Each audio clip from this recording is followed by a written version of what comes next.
Buenos días chicos, espero que estén muy bien. Hoy vamos a ver dentro del grupo de fármacos antiparasitarios a los anticestódicos. Los céstodos, si ustedes recuerdan, se encuentran dentro del filum Platyhelminthe, que son los gusanos chatos. A los céstodes también se los conoce como tenias. Son muy famosas y muy importantes tanto para la medicina veterinaria como para la salud pública porque son causantes de enfermedades zoonóticas. El cuerpo de los céstodos está constituido por tres partes. El escólex, que es la porción anterior y donde se encuentran los órganos de fijación, que pueden ser ventosas o ganchos. Esta estructura se conoce como rostelo. Luego sigue el cuello y después del cuello viene la estróbila, la cual está constituida por segmentos. Dependiendo de la especie de cesto de la cual estemos hablando, va a depender la cantidad de proglótides que tenga o de segmentos que tenga la estróbila. Estos proglótides hacia el final del céstode van aumentando de tamaño y se van desprendiendo. Y habitualmente lo podemos encontrar en la materia fecal. Visiblemente, así a simple vista, podemos ver los proglótides en la materia fecal. Estos proglótides contienen huevos de céstodes y son la forma de dispersarse en distintos animales que tienen los céstodes. En primer lugar, vamos a ver a los céstodes o tenia de los caninos. Nos interesan 4 tipos de tenias, entre ellas tenemos a la tenia hidatígena, también la tenia multiceps, el Echinococcus granulosus y el Dipylidium caninum. Ahora vamos a ver seguidamente a cada una de estas tenias.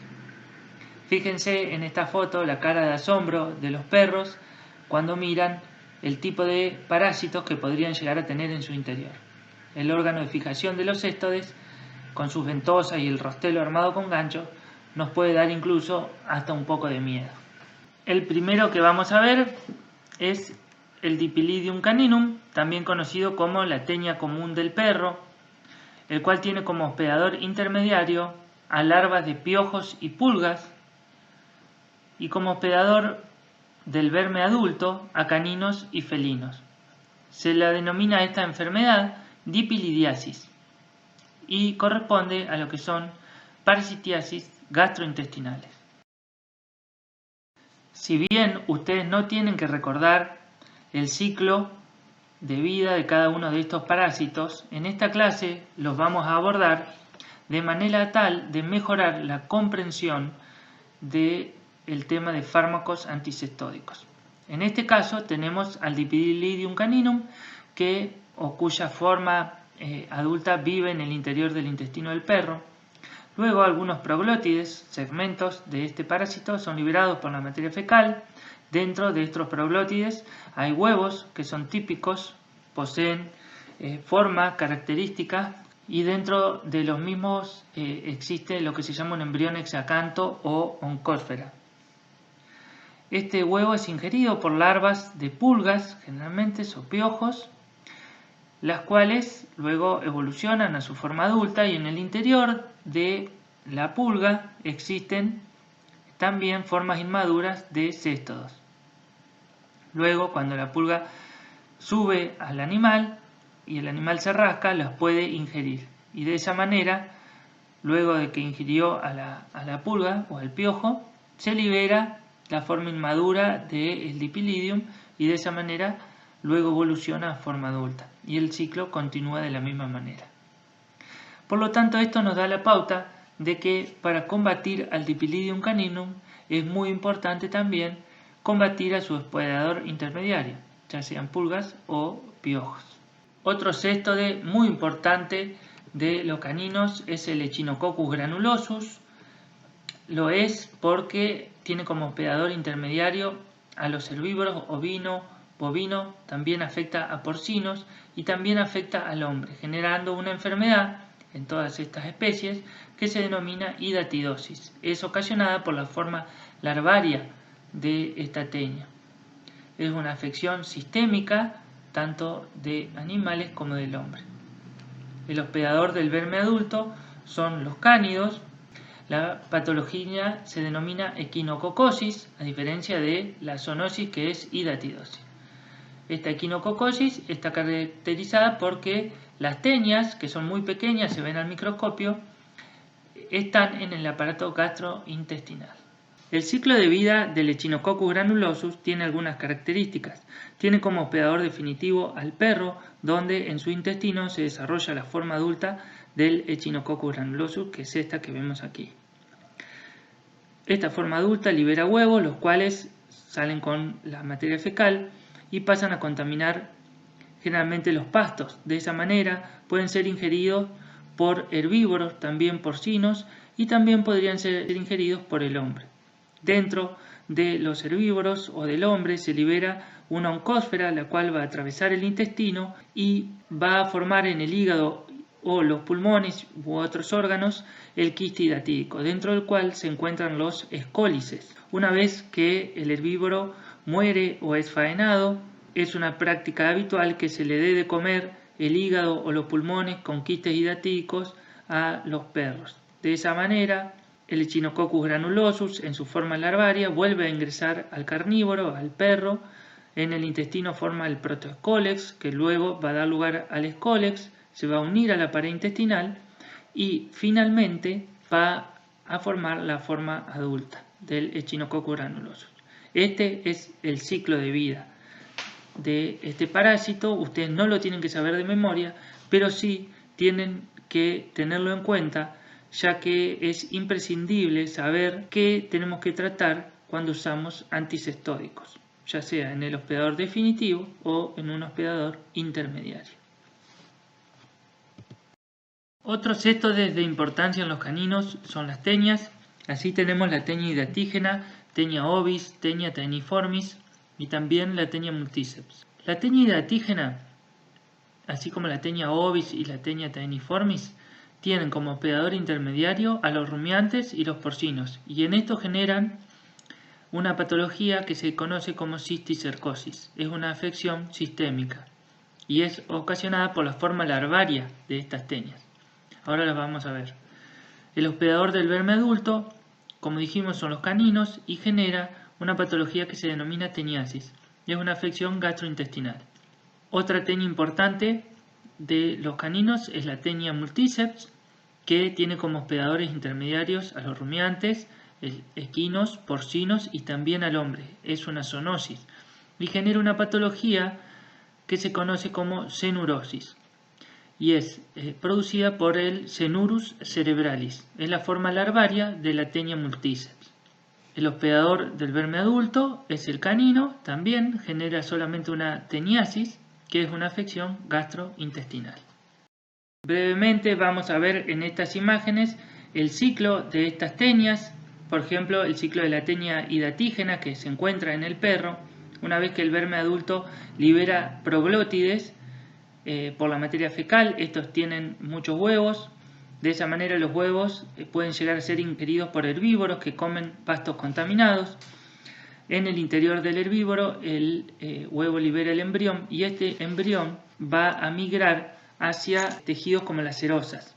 En esos lugares se instala, se adhiere y forma lo que se conoce como Cysticercus tenuicolis, que es la forma larvaria de la tenia hidatígena.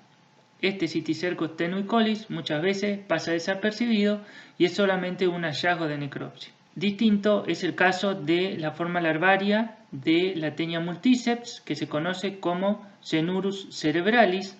Este cenuro se va a alojar a nivel del sistema nervioso central y va a generar un daño irreversible en este. Por eso la sintomatología de la cenurosis es de origen del sistema nervioso central.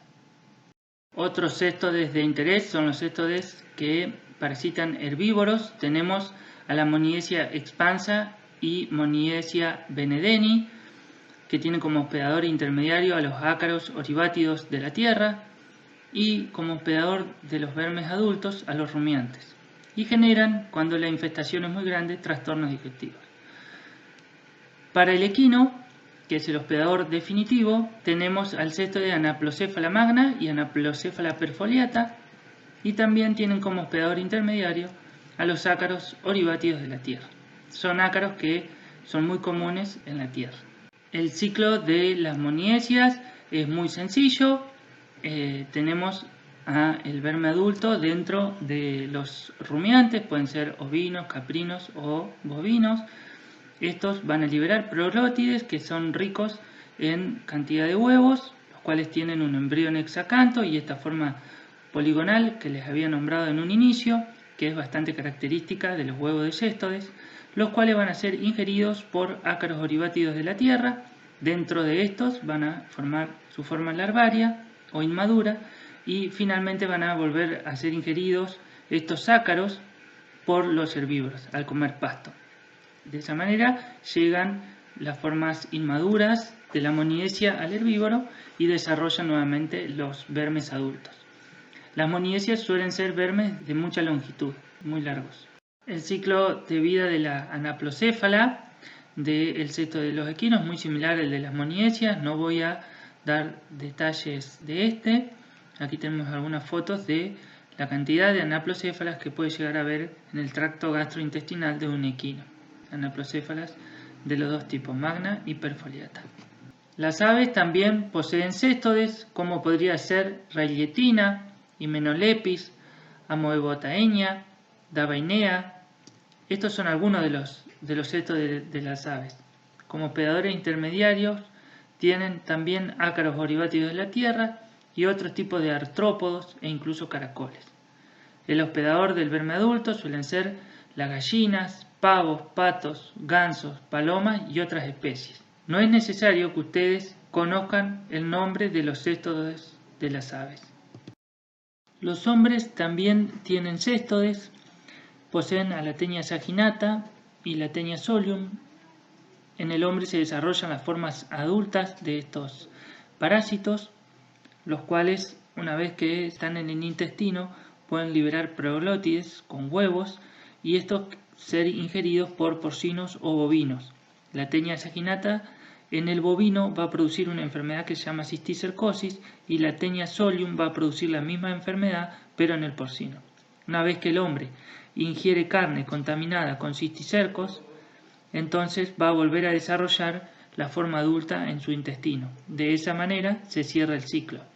Esto es lo que se conoce como una antropozoonosis. Los fármacos anticestódicos pueden clasificarse como tenicidas y tenifugos. Los tenicidas causan la muerte del parásito, mientras los tenifugos solo provocan o facilitan la expulsión de la tenia del organismo. El objetivo del tratamiento siempre es la remoción completa de la tenia, ya que si solo al tratar generamos desestabilización, o sea, que el escólex permanece unido a la mucosa del intestino, la tenia se puede regenerar en tan solo 3 semanas. Debemos considerar que durante el tratamiento en contra de céstodes debemos también considerar combatir al hospedador intermediario en el caso de que sea posible, como podría ser el caso de las pulgas para el Dipylidium caninum. Comenzando con la descripción de los fármacos anticestódicos, vamos a ver de manera muy breve a los compuestos inorgánicos. Estos compuestos fueron muy utilizados en medicina humana y en medicina veterinaria, pero en la actualidad han sido totalmente reemplazados por fármacos mucho más eficaces y también más seguros. El representante de este grupo fue el N-butil-dilaurato de estaño, que se utilizó en aves administrado en la ración, ya que era totalmente insoluble en agua, y generalmente se lo utilizaba combinado con piperacina para afectar también a los ascaris y con fenotiacina para el tratamiento de Heterachis gallinarum. El N-butil-dilaurato de estaño generaba una cubierta sobre la cutícula de las tenias, de manera tal de permitir que las defensas del hospedador digieran al parásito. Dentro de los compuestos anticestódicos tenemos también a los compuestos orgánicos y dentro de estos a los naturales. Estos fueron los primeros compuestos que se utilizaron como anticestódicos y hoy en día han caído totalmente en desuso. Si bien la arecolina, que vamos a ver ahora, es utilizado todavía en algunos países. La arecolina es un alcaloide que deriva de la semilla de Areca catechu o nuez de areca, que es esta palmera que vemos acá, que es muy común su cultivo en Asia y Oceanía porque la nuez tiene actividad estimulante y es común ver a la gente mascando esta nuez en busca de esa actividad. Además, en las medicinas no tradicionales se la utiliza para el tratamiento de los dolores abdominales, de la diarrea, también para combatir la halitosis, el mal aliento, y como un estimulante en caso de enfermedades del sistema nervioso central como podría ser el Alzheimer. Esos son todos usos no médicos, usos tradicionales. En la medicina y en la medicina veterinaria, la arecolina se utiliza como fármaco anticestódico. El mecanismo de acción es de tipo colinérgico, actúa sobre la placa motora del parásito, del céstodo, generando la parálisis y de esa manera el céstodo se desprende y puede ser expulsado a través del tubo digestivo. Esta expulsión es favorecida por el propio efecto colinérgico de la arecolina sobre la musculatura gastrointestinal, actuando como procinético, que si bien es algo que puede traer malestar, para el tratamiento específico de los céstodes termina siendo beneficioso. Porque si al cabo de 2 horas de usar arecolina los céstodes no son eliminados a través de la materia fecal, estos pueden volver a unirse o adosarse a la pared intestinal y no funcionar el tratamiento. Se lo considera la arecolina como un tenifugo por este mecanismo de acción. El espectro antiparasitario es amplio, en caninos actúa contra Echinococcus, Dipylidium y Taenia, y la farmacocinética es de administración oral con una pobre absorción por el aparato gastrointestinal. Si nosotros usaríamos arecolina por vía endovenosa o parenteral, lo único que lograríamos es un efecto parasimpático mimético a nivel general, pero no lograríamos que tenga efectos sobre los parásitos. Por eso la administración siempre es oral, para que actúe sobre los parásitos. Los efectos tóxicos de la arecolina tienen que ver mayormente con su acción parasimpático-mimética, puede generar intranquilidad, inducir el vómito y también diarrea. Además, aumenta esto mayormente en el felino la secreción bronquial y genera dificultad respiratoria, por lo que en el gato no se recomienda el uso de arecolina. Todos estos signos, a su vez, pueden ser tratados con atropina en forma concomitante junto con la arecolina y disminuiríamos todos estos efectos muscarínicos generados por la arecolina sin que perdamos eficacia en el tratamiento de las tenias. Se indica para la teniasis de caninos a la dosis de 1 miligramo por kilogramo y, como dijimos, por vía oral. Las dosis, recuerden que ustedes no la tienen que saber. Acá vemos a la nuez de areca y a un preparado de arecolina que todavía está en el mercado, pero no en nuestro país. Entre los compuestos orgánicos también tenemos a los de origen sintéticos. Este es el grupo más grande de fármacos anticestódicos y donde se encuentran los más utilizados actualmente. Entre ellos tenemos a la niclosamida, un fármaco que se usó mucho tanto en pequeños como en grandes animales, pero que actualmente en algunos países todavía se usa solamente para grandes animales.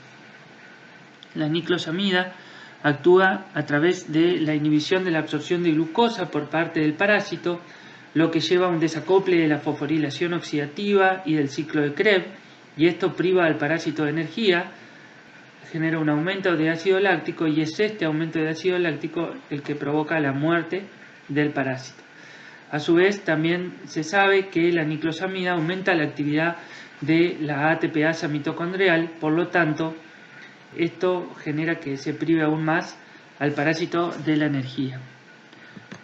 En relación al espectro antiparasitario, es muy útil y actúa de manera muy eficaz en contra de Moniesia en rumiantes y en los equinos en contra de Anaplocéfala. Los preparados actuales, como les decía, generalmente son para uso en rumiantes. En caninos y felinos se ha dejado de usar totalmente por nuevos fármacos que son más eficaces y tienen un espectro también más amplio. Actúa bien en pequeños animales contra tenias, contra todos los tipos de tenias, de manera menos eficaz contra Dipylidium y no actúa contra Echinococcus granulosus. Y esto hace que no sea un fármaco de elección.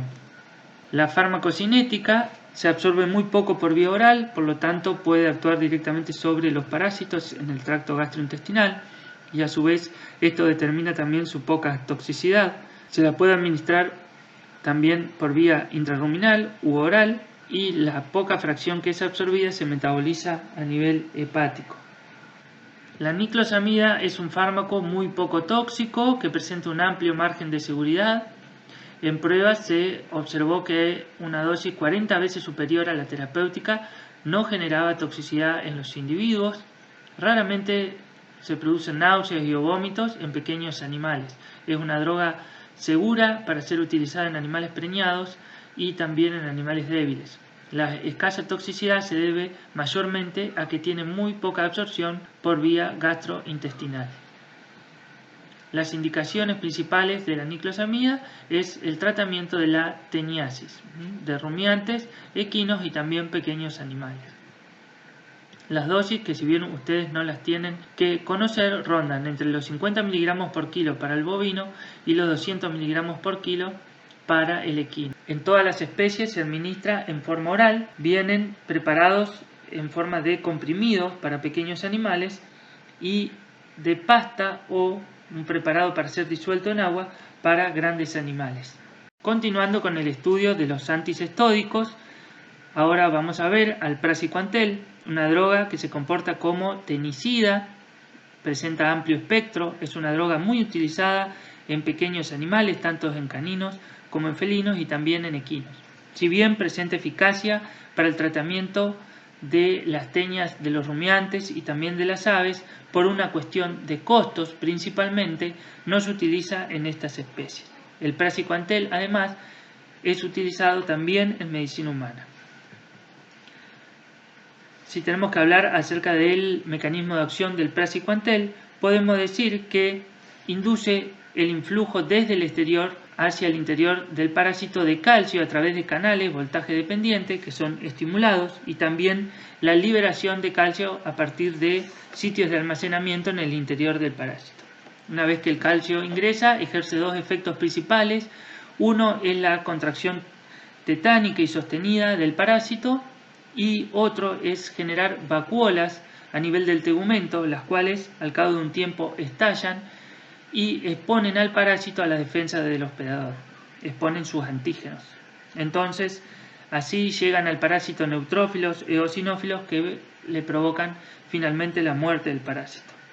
En relación al espectro antiparasitario de praziquantel, este actúa de manera excepcional en contra de formas juveniles y adultas de céstodos.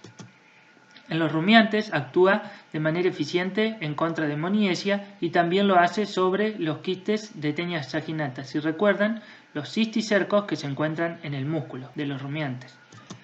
En caninos y felinos, donde mayormente se utiliza el praziquantel, este actúa muy eficazmente en contra de todas las teñas, teña hidatígena, teña ovis, teña multiceps. También lo hace sobre el Dipylidium caninum y en menor grado sobre el Echinococcus granulosus. Ahora bien, si aumentamos la dosis para combatir a Echinococcus granulosus, vamos a lograr una buena efectividad sobre formas inmaduras y adultas del mismo. Tenemos que tener en cuenta que praziquantel no actúa sobre el quiste hidatídico en los hospedadores intermediarios, por lo que para utilizar praziquantel para tratar quistes hidatídicos tendremos que realizar tratamientos muy prolongados. Solamente en ese caso se observó eficacia en contra de los quistes hidatídicos. En equinos se utiliza y mucho para combatir a Anaplocéfala perfoliata, donde es muy efectivo, y también puede ser utilizado en aves donde combate de manera eficiente también a todas las teñas de las aves. No es necesario que ustedes conozcan los nombres de las teñas de las aves, solamente pueden referirse como teñas. Ahora vamos a ver la farmacocinética del praziquantel. Esta es una droga que se administra mayormente por vía oral, también puede ser administrada por vía parenteral. En ambas vías la absorción es completa y muy rápida. Cuando se administra por vía oral, luego de la absorción, se produce a nivel hepático efecto de primer paso, por lo tanto sufre mucho metabolismo por este efecto. Y por lo tanto las dosis que administramos por vía oral suelen ser mayores a las administradas por vía parenteral. También existe un preparado para administración spot-on en gatos En general, este preparado viene combinado con una droga que se denomina hemodepside. Una vez en el organismo, el praziquantel presenta una elevada distribución, lo que es algo deseable, ya que llega al intestino, donde va a actuar sobre los céstodes que se encuentran allí, las formas evolutivas y adultas de los mismos, pero también, al distribuirse muy bien en el organismo, actúa sobre las formas larvarias de las teñas. Si recuerdan, sobre el Cysticercus tenuicolis o el Cnuro cerebralis, que eran las formas larvarias de la teña hidatígena y teña multiceps del perro. Una vez metabolizado, se producen metabolitos inactivos a nivel hepático, glucurónidos y sulfatos, los cuales son eliminados completamente por vía urinaria. En relación a la toxicidad del praziquantel, esta es una droga muy segura. Rara vez produce vómitos en los pacientes o algo de depresión, pero en general esto sucede con dosis muy superiores a las terapéuticas, hasta 10 veces superiores. En estudios de toxicidad crónica se observó que el praziquantel es una droga que no produce efectos teratógenos ni embriotóxicos, por lo tanto puede ser utilizada durante la preñez. El praziquantel es la droga de elección para el tratamiento de las teñas, de los caninos y felinos, también del equino, y podría ser utilizada también para combatir las teñas de rumiantes y aves, pero en estas dos últimas especies no es frecuente su uso, principalmente por un tema de costos y la efectividad que también presentan otras drogas utilizadas en aves y en rumiantes, como podrían ser los benzimidazoles. En relación a las dosis, vamos a ver las dosis de caninos y felinos. 5 miligramos por kilogramo los podemos administrar por vía oral o subcutánea. Para el tratamiento de Echinococcus y formas larvarias de Echinococcus se suelen usar dosis mayores. La preparación spot-on para gatos, la dosis varía entre 12 y 60 miligramos por kilo. En equinos, la dosis es de 0,5 a 1,5 miligramos por kilo y generalmente se administra por vía oral en forma de pasta o geles también vienen. Siempre recuerden que ustedes no deben saber las dosis de memoria. Otra droga emparentada químicamente con el praziquantel es el epsiprantel, el cual presenta un mecanismo de acción similar, sino igual al del praziquantel. El espectro antiparasitario también es similar, actúa de manera muy eficiente en contra de las teñas de los caninos y felinos, el Dipylidium caninum y las formas adultas de Echinococcus granulosus, necesitando una mayor dosis para actuar sobre las formas larvarias del mismo. En relación a la farmacocinética del epsiprantel, una vez administrado por vía oral, casi no se absorbe en el aparato gastrointestinal y es eliminado mayormente por la materia fecal. Esta es una gran diferencia en relación al praziquantel. El epsiprantel es una droga muy segura con un amplio margen de seguridad. Puede llegar a ocasionar vómitos ocasionales cuando se lo utiliza en una dosis muy superior a la indicada. Las indicaciones, como la del praziquantel, es para el tratamiento de teñas en caninos y felinos. Las dosis varían entre 5 y 2,5 miligramos por kilogramo según si son perros o gatos y se administra por vía oral. Otra droga con efecto anticestódico y que ustedes ya vieron en las clases de antinematódico es el pirantel. Es una tetrahidropirimidina que se utiliza ya hace muchos años. Su mecanismo de acción se debe a su actividad colinérgica sobre la placa neuromuscular del parásito, sobre el que ocasiona parálisis espástica y muerte. En relación a la farmacocinética, es importante recalcar que existen dos presentaciones del pirantel, una como tartrato y otra como pamoato. El pamoato tiene la particularidad de ser hidrosoluble y por lo tanto no presenta absorción por vía oral. Y esta es la forma en la que se presentan los preparados para uso en equinos, como pamoato de pirantel. El pamoato de pirantel se utiliza principalmente en el equino, donde presenta un 95% de eficacia en contra de la Anaplocéfala magna y Anaplocéfala perfoliata. Las dosis para combatir céstodes son el doble de las dosis utilizadas como antinematódico. Las formas de presentación del pamoato de pirantel para ser usado en equinos es en forma de pastas, suspensiones o también para ser administrado en el alimento. Grupo de drogas que actúan sobre céstodes son los benzimidazoles. Estos fueron abordados ampliamente en la clase de antinematódicos, por lo tanto, ahora solamente vamos a ver algunos puntos en particular dirigidos más que nada a los céstodes. El mecanismo de acción, solamente para recordarlo, es la inhibición de la formación de microtúbulos al unirse a la beta-tubulina parasitaria y también la inhibición de la fumarato reductasa y privar al parásito de energía.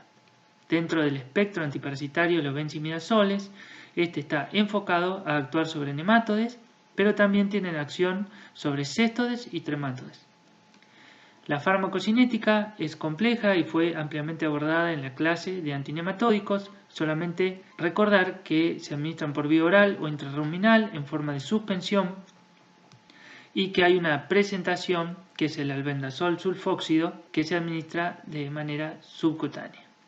Dentro de los benzimidazoles que presentan efectos sobre céstodes tenemos al albendazol y su prodroga el netobimin, que pueden ser utilizados para el tratamiento de moniesia en rumiantes a la dosis de 5 mg por kilo administrado por vía oral.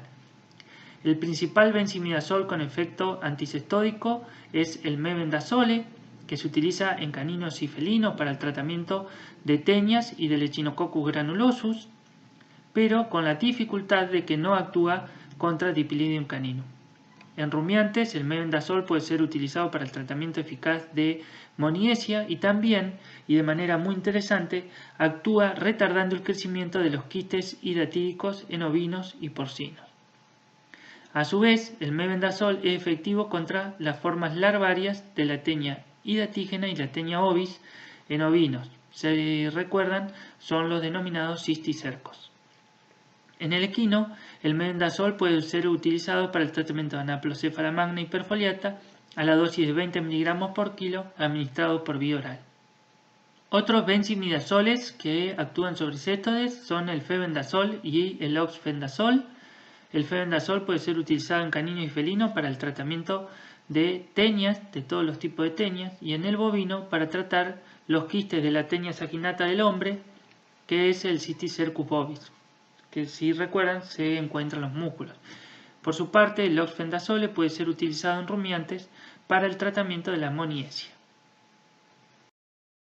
Por último, les dejo este cuadro que muestra un espectro comparado de las distintas drogas que pueden utilizarse para el tratamiento de las distintas especies de céstodes y la eficacia que presentan estas drogas sobre los distintos céstodes.